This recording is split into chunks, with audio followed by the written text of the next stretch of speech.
Welcome to Addis News Hour. I'm Solomon Danye. Thanks for joining me. The Ethiopian National Defense Force announced that it has blocked all escaping routes of the TPLF remnants. Local and foreign anti-peace elements are selecting conflict-sensitive areas to destabilize Ethiopia, it was said. Haptam Ashagre tells us more.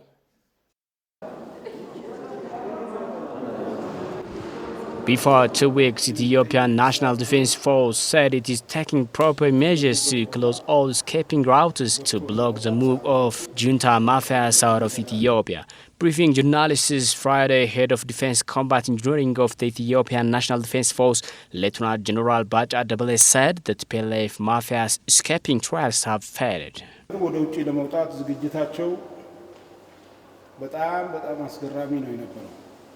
The TPLF have set advanced preparations to run out of Ethiopia. They have given forgery ID to its soldiers. We found that the entire fake names given to members of the mafia on their forgery IDs are Oromo names. This shows the plan to run through the state of Amhara peacefully. Unfortunately, our defense force found this ID from killed TPLF soldiers. Finally, the TPLF plan has once again proved unsuccessful.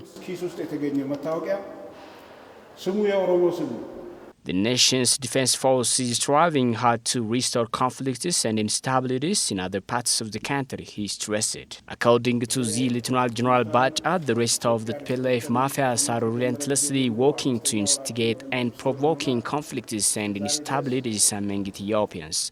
Bacha underlined that the National Defense Force understood that the PLF mafias are trying to work with other anti-peace elements to create havoc across the country. While as public relations head of Ethiopian National Defense Force, Getnet Adana, for his part, indicated that local and foreign anti-peace elements are selecting conflict-sensitive areas to destabilize Ethiopia, it was said.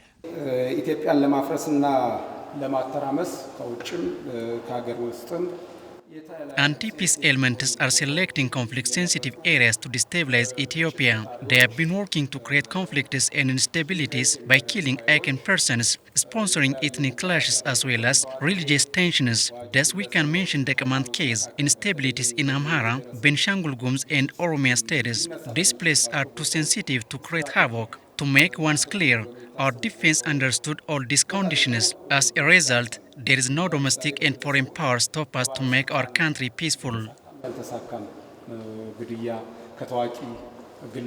The National Ethiopian Defense Force calls upon the general public as well as contesting political parties to work hand in hand to bring peace and stability to the nation. Deputy Prime Minister and Foreign Minister Demeke Mekonnen had a discussion yesterday with Ambassador Oleg Ozerov. The two sides discussed preparations for the second Russia-Africa summit, which will be held in 2022 in Africa. The Secretariat gave briefings about the tasks and responsibilities of his office, the creation of Association of Economic Cooperation with the African states, which will bring major Russian and African companies to work together. As part of the preparation for the summit, consultations will be held with AU and African countries this summer. During the discussion, Demeke told the Secretariat Ethiopia's commitment to strengthen the long-standing relations with Russia, appreciated the initiative of Russia to establish the platform and requested to host the second Russia-Africa summit in Addis Ababa. The two sides also exchanged ideas on cooperation in the areas of security, innovation, technology, agriculture, energy, nuclear medicine, geology, exploration, and so forth.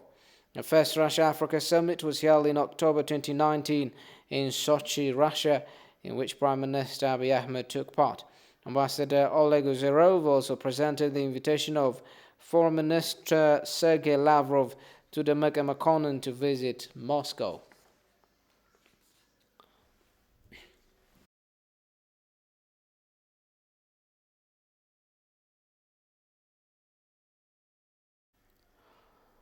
United Nations Security Council members acknowledged the efforts by the government of Ethiopia to provide humanitarian assistance and increased humanitarian access in Tigray region.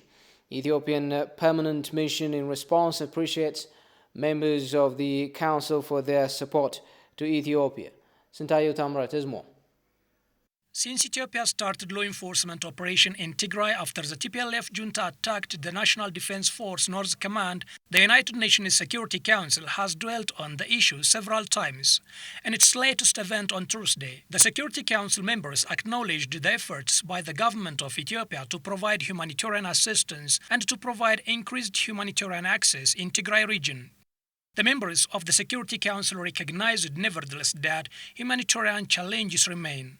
They called for a scaled-up humanitarian response and unfettered humanitarian access to all people in need, including in the context of the food security situation. The members also called for a continuation of international relief efforts in a manner consistent with the United Nations guiding principles of humanitarian emergency assistance, including humanity, neutrality, impartiality, and independence. The members of the Security Council expressed concerns about allegations of human rights violations and abuses in Tigray region and called for investigations to find those responsible and bring them to justice. They welcomed the joint investigation by the Office of the United Nations High Commissioner for Human Rights and the Ethiopian Human Rights Commission into alleged human rights violations and abuses. The members of the Security Council also welcomed the engagement on the issue of the African Commission on Human and People's Rights, stressing the need for full compliance with international law. The members reiterated their strong support to the regional and sub-regional efforts and organizations, namely the African Union and the Intergovernmental Authority on Development, IGAD, and underscored the importance of their continued engagement. The members of the Security Council reaffirmed their strong commitment to the sovereignty, political independence, territorial integrity, and unity of Ethiopia.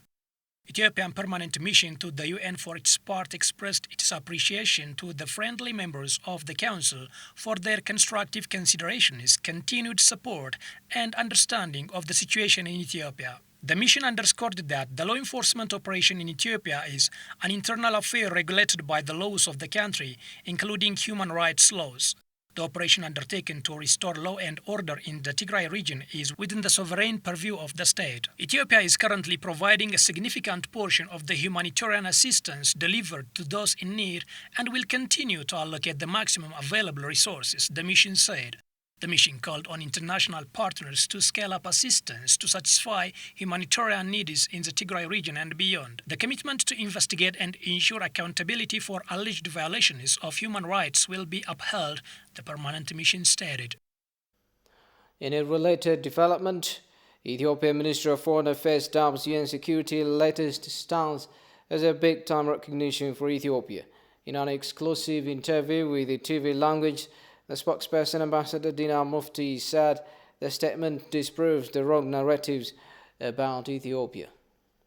Well, this is a big-time recognition of the effort being undertaken by the Ethiopian government to deliver assistance to those affected because of the operation that has been undertaken to enforce law and order in that part of the country. It is in the meantime also disproves the rumors of the absence of any effort, the fake news about the negligence on the part of the Ethiopian government about this relief, about operations, and definitely it is a recognition to what Ethiopia is doing, and this is what we have been saying all along, this is what we have been telling the rest of the world all along. And the Ethiopian Ministry of Foreign Affairs, particularly other Ethiopian institutions, pertinent institutions, our embassies and missions abroad were trying to convey this message to the rest of the world. We were trying to impress on the rest of the world about Ethiopia's effort so as to boost relief assistance, though it looked in the past that it fell on the deaf ear. Though now the UN Security Council, the highest organ on this globe, the highest political organ of the globe, has given recognition to this effort and other efforts as well. The statement is a clear message to global media, activists, and some governments that have been misrepresenting Ethiopia, the spokesperson said. This especially kindly advises those media outlets and activists who were wrongly misrepresenting Ethiopia and who is wrongly misrepresenting what has been going on by way of law enforcement, because this also assures that what Ethiopia has done is purely an internal matter, because it says the UN Security Council reiterates its commitment to Ethiopia's unity, territorial integrity, and sovereignty. This is a big statement. And this means whatever Ethiopia has been doing by way of enforcing law and order has been an internal matter of the country. This is what we have been saying all along. Though others were not caring about it, they were portraying it as if Ethiopia is, doing this vis-a-vis another country, another independent country. So this is really, one is an advice and notification to those who, either deliberately or with ignorance, have been carrying around wrong information about what has been going on. The Council's recognition to AU and IGAD engagement in the matter, as well as regional disputes including GERD and Ethiopia-Sudan border dispute, is a reassurance that Ethiopia's principle of solving African problems by Africans is the right one, he said. UN is a global organization. IGAD is a regional organization, whereas AU is a continental organization. There is a complementarity of these organizations. And Ethiopia has been enforcing rules and regulations which these organizations have enshrined in their charters. One of it is actually Ethiopia has been subscribing to solving African problems via African means, with African efforts. This is what Ethiopia has been doing with regard to the trilateral negotiations on the GERD. This is also reassuring Ethiopia, strengthening Ethiopia's positions, and reiterating the rightness of the Ethiopian position with regard to the invoking African positions when it comes to trilateral issues, trilateral negotiations, because we are undertaking this under the auspices of the African Union, which is our continental body. Vietnam expresses delight over progress made in the bilateral relations with Ethiopia over the past 45 years.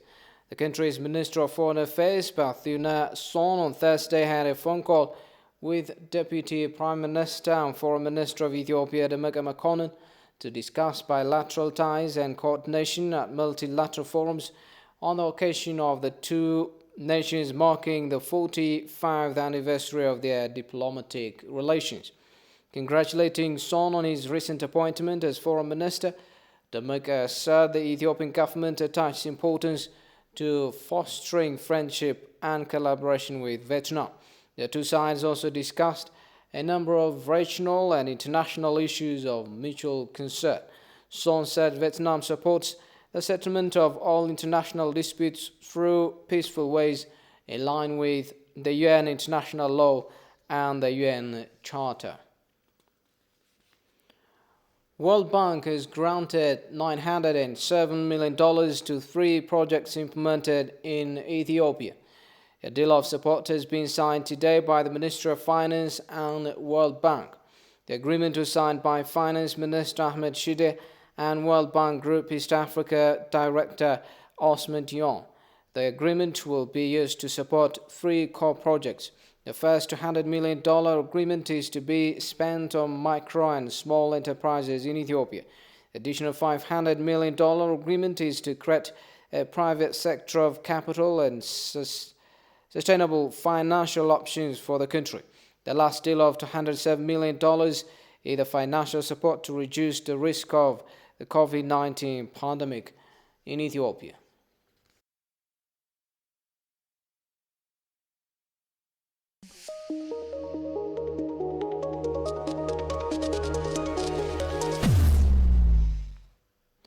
Residents at Ethiopia's Jimma town vowed to continue support and cooperation until the completion of Grand Ethiopian Renaissance Dam project. They have contributed a lot to the construction of the country's flagship project since its commencement. Gasan Jane compares the views as follows.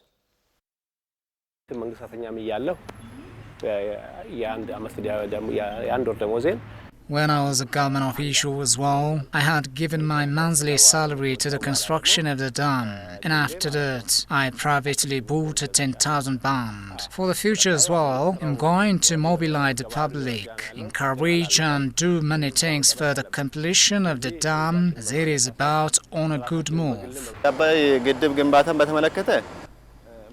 Concerning the dam construction, in my opinion, I promise to contribute whatever I have till the project completion. Similarly, if there are people who are not with the notion of this flagship project, I devotedly will help them to participate in various ways as much as they can afford and pay to play their share to the completion of the dam, which is my great endeavor.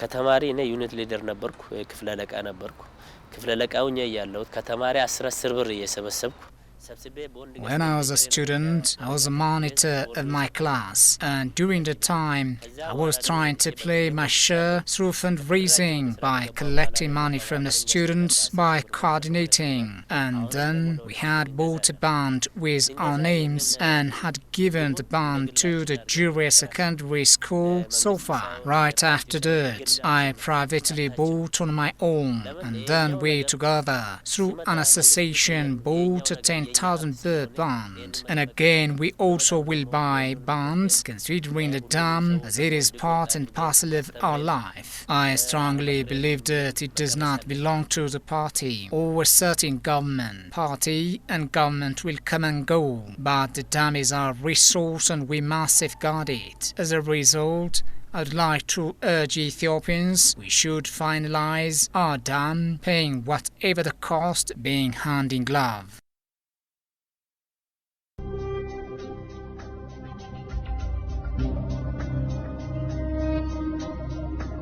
Ethiopia is the source of the Blue Nile and contributes over 85% of the Nile's stream flow. To this day, Egypt and Sudan are using 100% of the water, sticking to their 1959 colonial agreement between them. Not being signatories, Ethiopia and other upstream states do not recognize this agreement.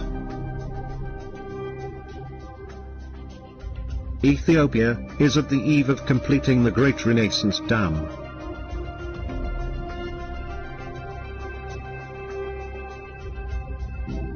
Costing over $5 billion that is being paid by ordinary Ethiopians. This dam will generate 5.1 gigawatt of power, and it is a non-consumptive, eco-friendly, existential necessity to millions. The three countries have been in dispute over the construction, filling and operation of this dam. Even thought this dam provides major benefits to Sudan and Egypt in terms of reducing evaporation loss, silt, sedimentation and unexpected flood.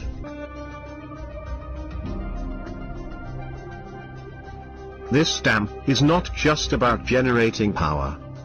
It is a matter of survival for millions of Ethiopians who deserve a dignified life as their Egyptian counterparts.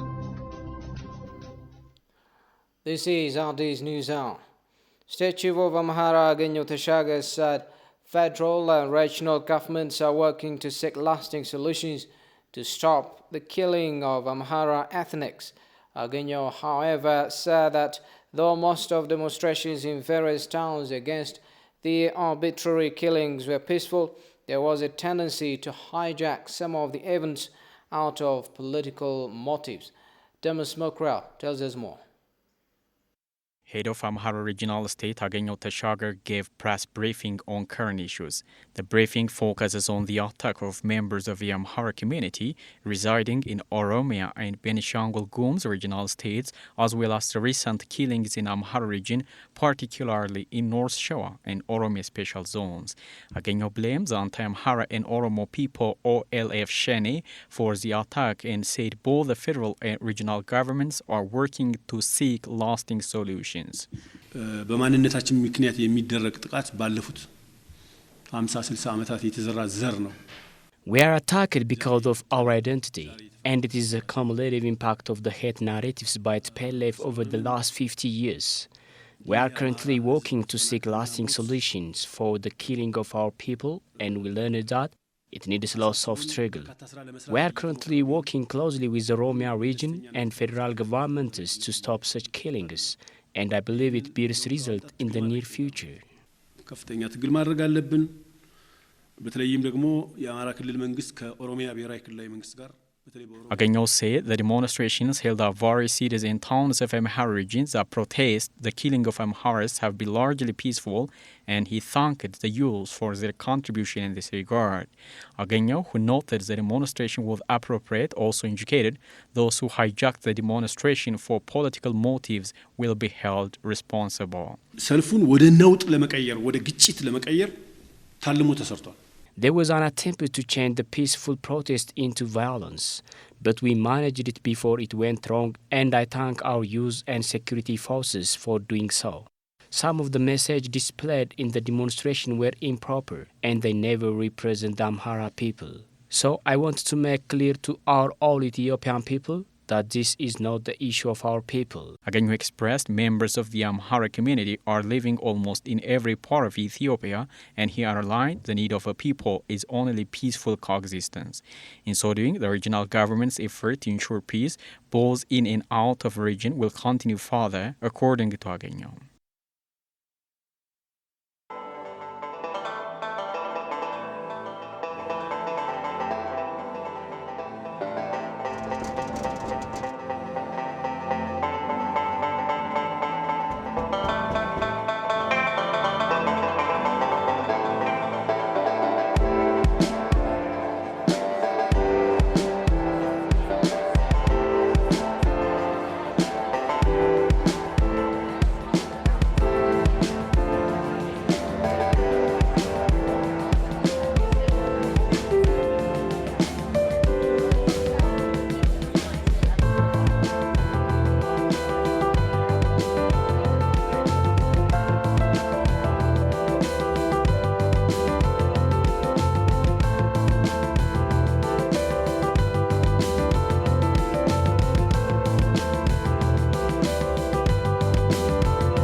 Welcome back. You're watching Addis News Hour. Ambo University Referral Hospital inaugurates oxygen production center that can produce 700 cylinders of oxygen per day. The center is believed to have paramount importance to fill gaps of oxygen shortage for COVID-19 patients. Daniel Casan has more. The prevalence of COVID-19 pandemic in Ethiopia is increasing in an alarming rate parallel to the bigger number of patients who require breathing appliances. Currently, over 1,000 of patients are in an intensive care units, and this oxygen production center in Ambo University Referral Hospital is a plus to the effort to save lives of citizens. University President Dr. Tadeusz Qana says the quality of the oxygen is 99% pure, which may not be found in the market.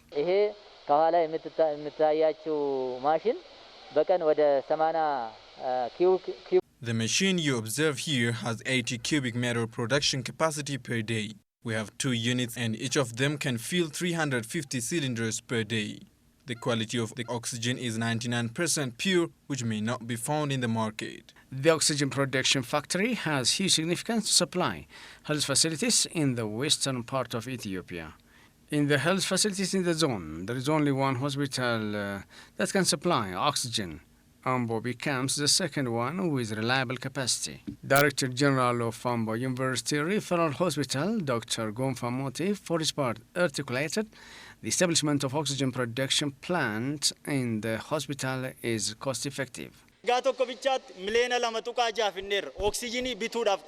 Our university's hospital used to spend 2.3 million birr only for oxygen per year. The facility which you watch here is having huge capacity. It by far surpasses our demand. We have set aside over 25 million birr for the facilities. We have exerted much effort to realize this factory which can supply oxygen to other hospitals. The center is believed to have paramount importance to fill gaps of oxygen shortage that's about to arise due to the increase in COVID-19 pandemic in the country.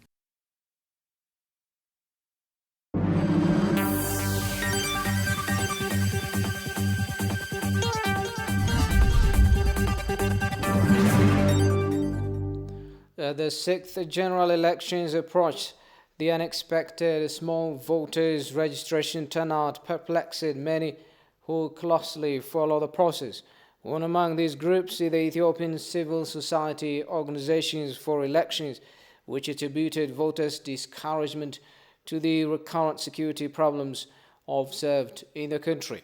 The organization said it engaged in voters' education via various media platforms in different languages to motivate the people. Goshmaliso reports. The Ethiopian Civil Society Organizations for Elections, SECO, was established in 2019 with the view to observe and monitor elections in Ethiopia. The sixth general elections Ethiopia is about to hold becomes their first election experience since their emergence. The coordinator of SECO, Abarra Hailemariam, said the organization is engaged in voters' education via various media platforms in different languages. SECO used the opportunity to undertake different kinds of a multimedia election platform. The multimedia election platform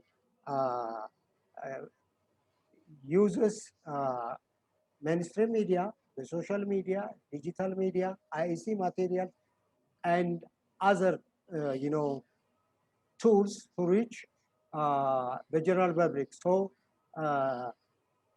I vote is the theme of our multimedia platform, voter education. So we don't go out and teach in-person people. NB's laxity to grant them accreditation hampers their effort to deploy their observers to all polling stations, Abarra said. The accreditation was secured lately, so we're struggling to deploy our observers in different parts of the country, and now we are observing, and not fully observing, but partly. For instance, we got the accreditation for 90 of our observers this week, as you know it very well, it is difficult to distribute the accreditation badge to our observers who are located in different parts of the country.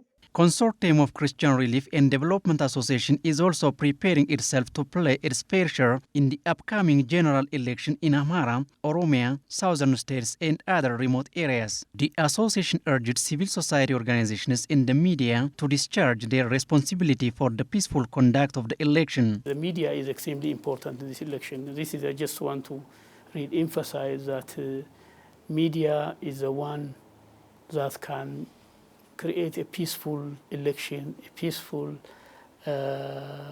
community in everywhere, or a warmonger or a war into the country, if you like. Any slight mistake or slight reporting, diverted reporting, can create a problem in the country. Concerning about the low turnout of voters' registration, Avarra attributed the problem to people's insecurity. The turnout of the people to get registered, the reason behind it, the conflict that's going on in this country, might have, contributed in discouraging people, because security is the primary needs of society. So people want to really make sure that they'll go in peace. Their kids are going to school without fear of risks and so on. The National Electoral Board of Ethiopia is considering to postpone the deadline of voters' registration.